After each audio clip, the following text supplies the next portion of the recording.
Well, I'm Jaden Jefferson, and welcome to Community Focus. My guest is Rob Pasker. He's a candidate for an at-large seat on Toledo City Council. First and foremost, kind of tell the audience about yourself and why you decided to enter this race. Certainly, homegrown Toledoan.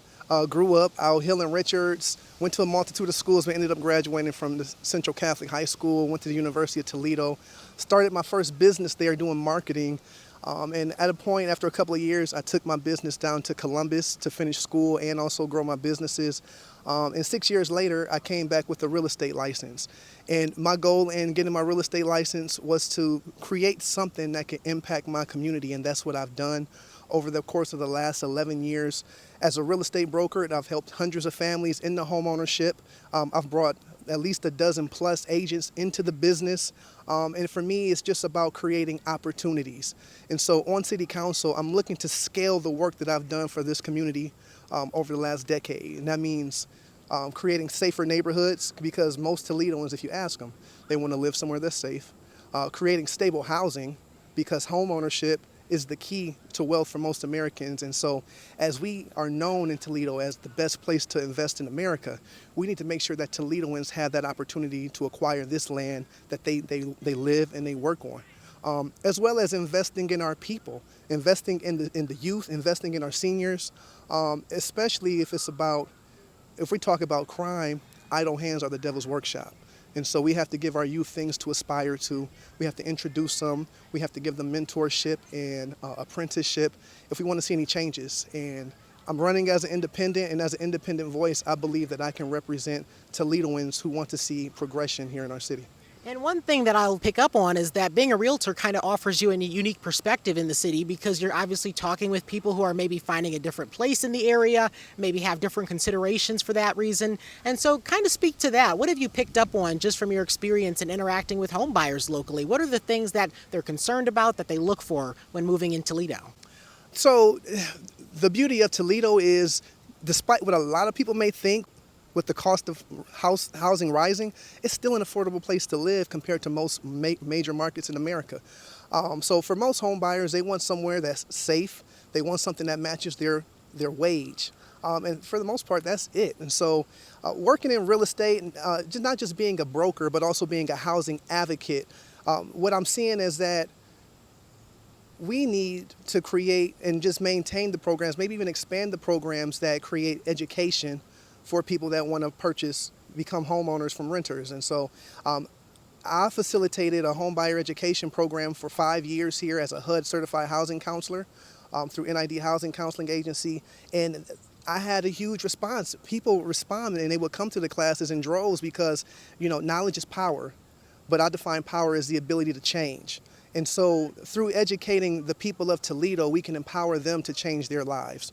And so, that's what it's about for me, is for most people, they need the education. Education is a doorway to higher earning jobs and to opportunity. And certainly Toledo has had a struggle with that. It's that maybe people have received an education, maybe left the city. We've seen in the past few decades a population decline, and certainly a lot of different factors contributed to that. What policy would City Council have to create in order to reverse that trend in your eyes?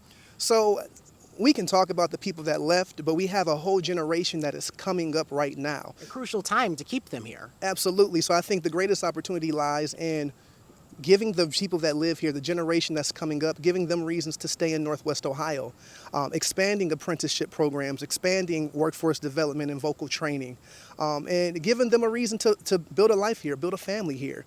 As far as bringing people back, as far as the people in my generation that I've been talking to that moved back, a lot of them moved back for family. So families are important. That's why it's important that we also put policies in place to help our seniors. A lot of seniors want to age in place. And so making sure our seniors are straight, and then also making sure that the youth know that they can build a life here without having to leave. Housing is a really big part of that, because you mentioned Toledo's an affordable city, but certainly nationwide there's this trend of a demand for affordable housing. The city has taken up some affordable housing projects. Do you think we need more? Well, I would have to look at the numbers. Affordable housing definitely has its place and it's necessary. I'm more concerned with two different things. First and foremost, we need more owner-occupant properties available for sale.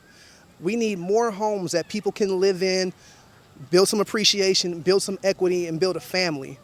because for most Americans, the largest source of their net worth is going to come from them owning. So we need more opportunities for Toledoans to become homeowners in Toledo. And beyond that, workforce housing. We need homes. We need housing that someone living in Toledo with a living wage can afford. So we need housing that reaches people's affordability. What are some different things that you would like to see change with regard to income? Because that's really the gateway to affordable housing and to buying a home. So in Toledo, the biggest business is small business, and so I call my platform Pathways to Prosperity.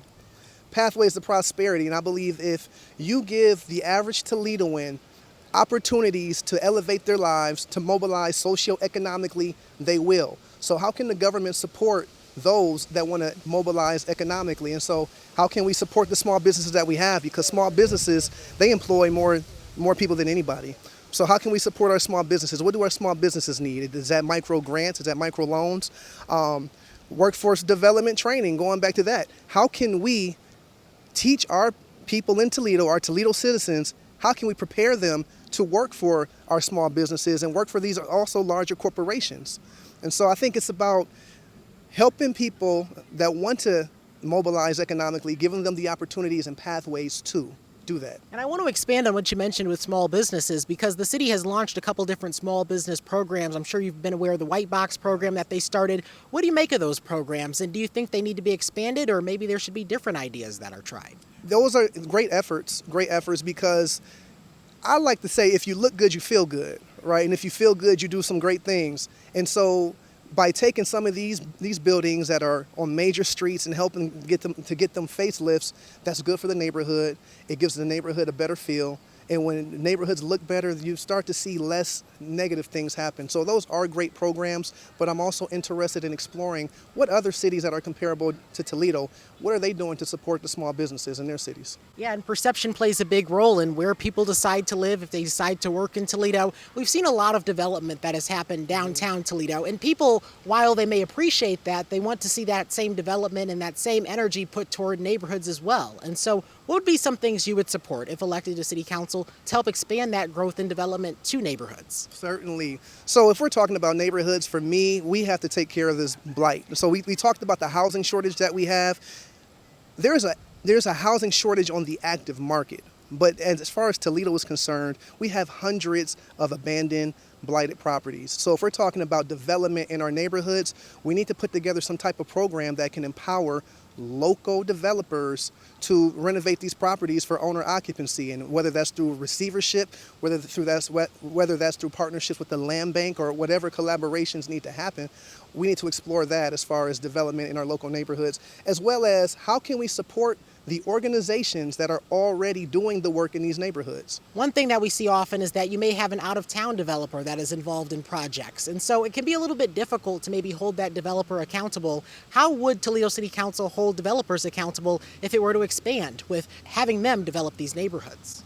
Certainly. I mean, and again, I would look to see what other local municipalities are doing to hold those out-of-state landlords accountable. Being in real estate, when we talk about small business is the biggest business in Toledo. But when you look at the type of small business, housing providers, landlords are the biggest small business in Toledo. So I'm not anti. I do think there needs to be accountability for those that do not provide safe housing. The ones that are not being an asset to their neighborhoods, they need to be held accountable. And so I know that there is a rental registry. I know that there's like a lead-based program trying to eradicate lead-based paint from neighborhoods. I do believe that that's necessary, because in any business, we need to be putting the people that patronize our business in a better position. And if you're providing housing that's not safe, that's taken away from the health, taken away from the mental function, the cognitive function of your customers, your tenants, you shouldn't be in business. And so, yeah, for me, when it comes to out-of-state investors, are they providing safe stable housing. And if they're not, they need to be held accountable. One thing we often see as part of efforts to address neighborhood blight is maybe tearing down abandoned buildings and obviously developing something else on that site or just leaving the vacant lot. In some cases, there are homes that are salvageable. And so should the city consider maybe not exactly taking the immediate approach of demolishing homes and maybe seeing what can be repaired and be salvaged? Yes, I am in the school of thought that it's much cheaper to renovate a property than it is to try to build something from the ground up. And we see a lot of properties get demolished and it's a vacant lot for decades. And so I'm in a school of thought that there should be some type of rubric to see if these homes are salvageable. I've seen brick homes with solid foundations on a demolition list. It's brick. It's a solid foundation. Put a roof on it. Put some drywall. Switch the electricity, plumbing. You have a house that someone can own and build a net worth, build equity and appreciation with. So from my perspective, there should be some type of program in place to see what's salvageable and then empower our local developers to renovate those properties. Again, supporting our small businesses in Toledo, our local real estate developers to renovate these properties. And when we're talking about local developers, we're talking about individuals that take these properties and they fix them up. And that's an opportunity. When we go back to our youth, we talk about apprenticeship, we talk about mentorship. That's an opportunity to get some of the youth that are interested in picking up a trade, that are interested in real estate, to get exposed. And so, renovation over demolition all day. I do know that demolition is necessary in some cases, but where it's not, I feel like we're missing a huge opportunity to better the life of Toledoans by just tearing down homes without discretion. Bringing in developers, it can be a very quick process and turnaround for some of these projects. How would you keep neighborhoods and the members of those communities in the loop with those projects and very much engaged? Because obviously they have a lot at stake being in those neighborhoods. So how would you ensure their perspective is also represented in that process? First and foremost, I'd like to see the advent bring back Block Watch. I think I'm in a school of thought that the people should govern. So the people in the neighborhoods, it's a community. They should be in control of the communication in their community. There should be a Block Watch. There should be community neighborhood groups that come together. And I mean, me personally, I'm a community guy. I don't mind pulling up on anybody at any given time and talking to any group. But creating those forums for the citizens to say what they have to say. One thing that I heard you mention a few different times is apprenticeships and local opportunities in the schools. Of course, Toledo City Council, it tends to operate differently from Toledo Public Schools. Would you say that there's room for collaboration there? And if so, how?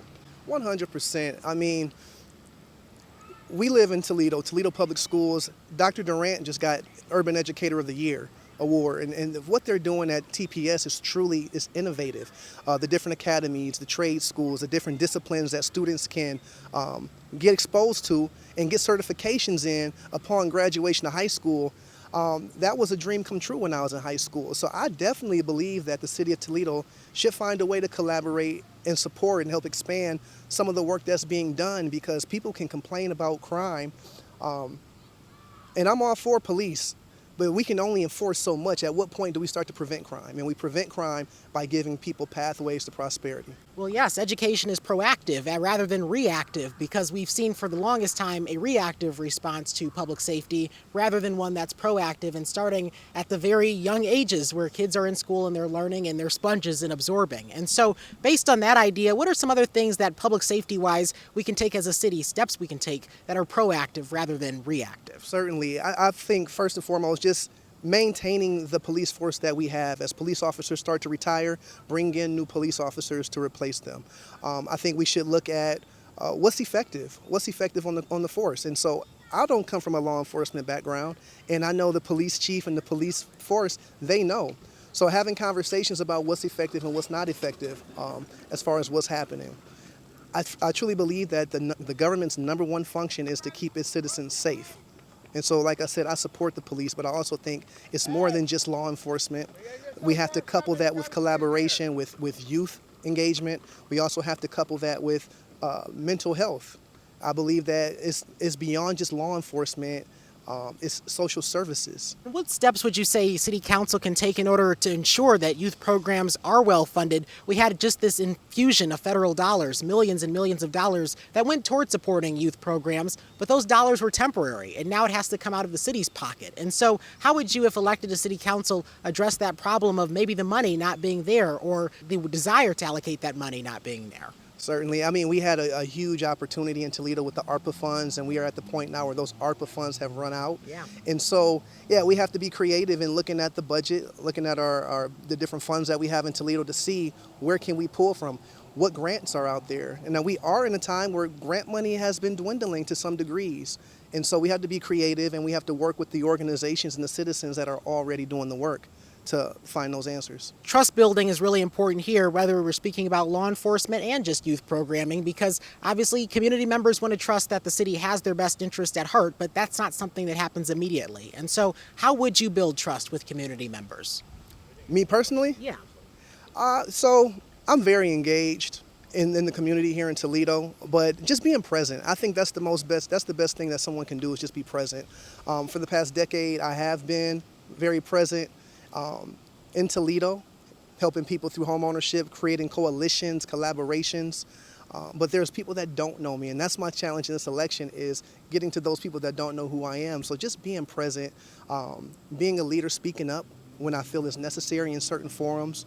And then, again, my track record speaks for itself. Rob Pasker, candidate for Toledo City Council. I appreciate you coming on Community Focus. Jaden, I appreciate you. Thank you, sir. Thank you, and that is Community Focus. I'm your host, Jaden Jefferson.